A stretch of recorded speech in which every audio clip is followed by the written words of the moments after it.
आज की चर्चा में हमारे साथ हैं जतिन त्रिवेदी एलकेपी सिक्योरिटीज़ के, मनोज कुमार जैन है पृथ्वी फिनमार्ट के, बीबी मेहता साहब हैं ईडी हैं एसीए के। आप तीनों का बहुत स्वागत है। आपका व्यू जतिन जी, कार्डेमम फ्यूचर को कैसा रिस्पांस आपको मिलता हुआ दिख रहा है? अब देखिए मानसून का टाइम है मिथुन जी, जिस हिसाब से एमसीएक्स ने ये कार्डमम पे फोकस रख के फिर से उसको किया है, मुझे लग रहा है रिस्पांस जो है वो टाइम वाइज बेहतर होना चाहिए।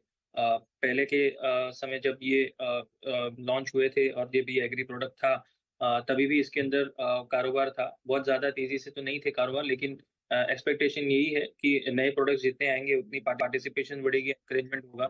सो मैं एक्सपेक्ट कर रहा हूँ कि नेक्स्ट 2 से 3 महीने में एटलीस्ट रिस्पांस जो है वो बढ़ते हुए आगे आना चाहिए और फोकस जो है वो अच्छी तरह से इसके अंदर बढ़ना चाहिए पार्टिसिपेंट्स का।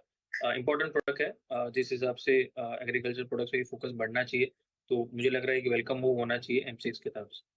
ओके, तो आप कह रहे हैं कि वेलकम मूव है और आप कह रहे हैं कि अच्छा रिस्पांस मिलने की उम्मीद है। देखते हैं इसको लेकर आगे क्या अपडेट होते हैं। आज तो लॉन्चिंग है। जतिन जी, गोल्ड पर एग्जैक्टली 98,000 के भाव के आसपास क्या ट्रेड लें गोल्ड में?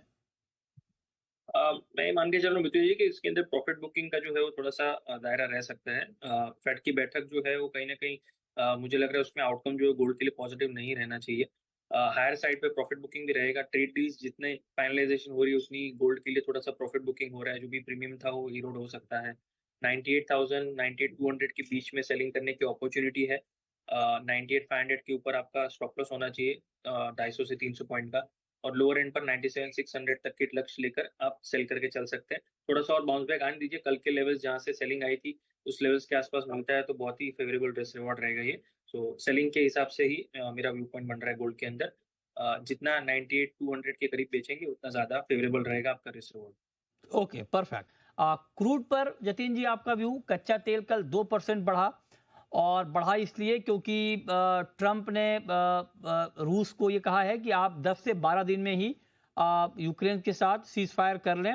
पहले 50 दिन का वक्त दिया था, अब उसको घटा दिया है, तो इससे मार्केट में थोड़ा डर गया कि अगर 10 से 12 दिनों में ये बातचीत नहीं हो पाती है तो फिर रूस के ऊपर अलग अलग प्रतिबंध लगेंगे, जिससे ग्लोबल मार्केट में रूसी कच्चे तेल की सप्लाई कम होगी। आप बताएं क्या किया जाए ऐसे में क्रूड में इस भाव पर?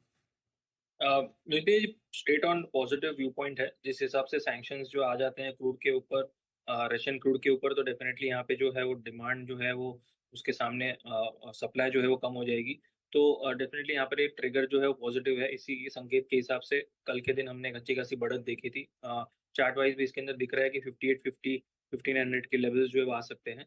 5770 के जितना नजदीक लेंगे उतना रिस्क रिवॉर्ड मुझे फेवरेबल लग रहा है, क्योंकि टारगेट जो है 1500 के पास रखना है और स्टॉप लॉस जो है आपका 5700 के नीचे रहेगा।